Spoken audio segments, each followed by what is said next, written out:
fighting out of the red corner. He's wearing the black trunks with white letters and weighs an even 231 pounds. A native of New York now, living and fighting out of Marco Island, Florida. His professional record, an outstanding one of 28 victories, 24 by KO, only 2 defeats. Ladies and gentlemen, Gerry Cooney.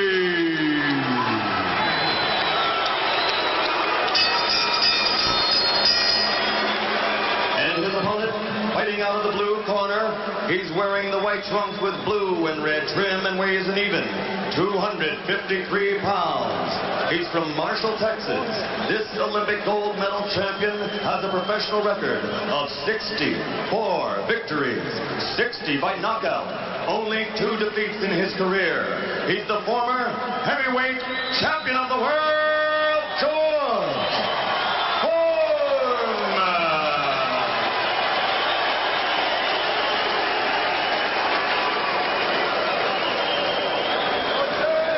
All right, Gerry, George, both were given the rules earlier.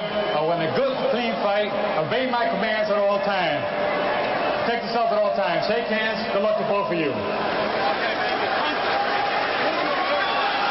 The closest Gerry Cooney has come to looking at an opponent during the referee's instructions. He almost looked George Foreman in the eye. And an odd crowd in attendance here tonight. Yeah, very subdued. I don't think muted. they came to root. I think they came to watch. I'm sure they'll get behind whoever the aggressor is in the beginning. And here we go.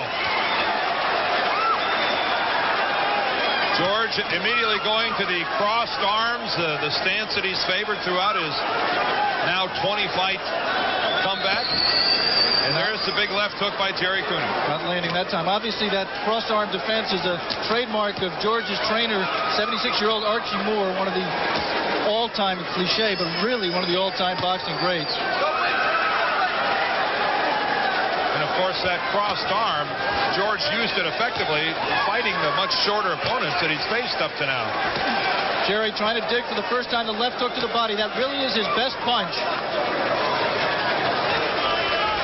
Gerry moving to his right, also not something that's very natural to him, but it's movement that's designed by his trainer, Gil Clancy, to confuse George Foreman, to keep him off balance, and therefore to nullify his power. And you touched the key word there, Alex, balance, something that Gil Clancy has said that he really wanted to work on with Gerry Cooney. Oh, there's a left from George Foreman. Foreman jab, he has a very heavy and strong snapping jab. When he wants to throw it and lands it, gets it home. Tremendous punch. Gerry Cooney at times also jabbed well, most notably with Larry Holmes.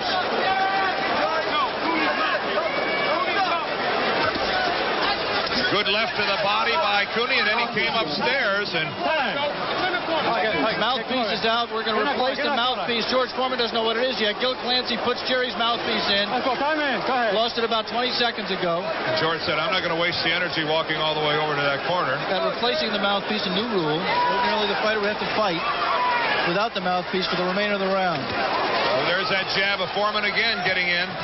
George, we have to say right here, and not just in contrast to Gerry Cooney, George is a little bit quicker than he has been in his 19 fights of his comeback. That wild amateur is Foreman right to the body. He threw that punch when he was a world champion.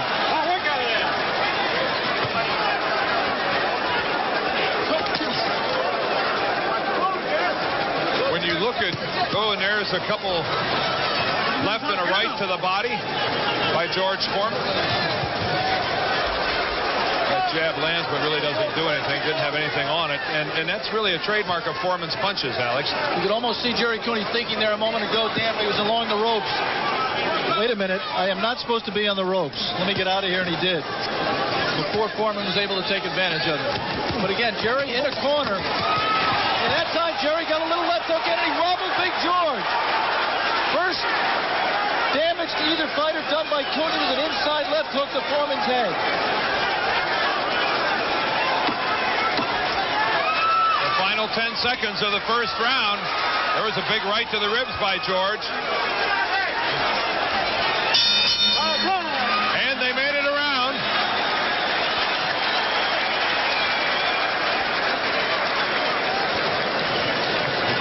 Hi, baby.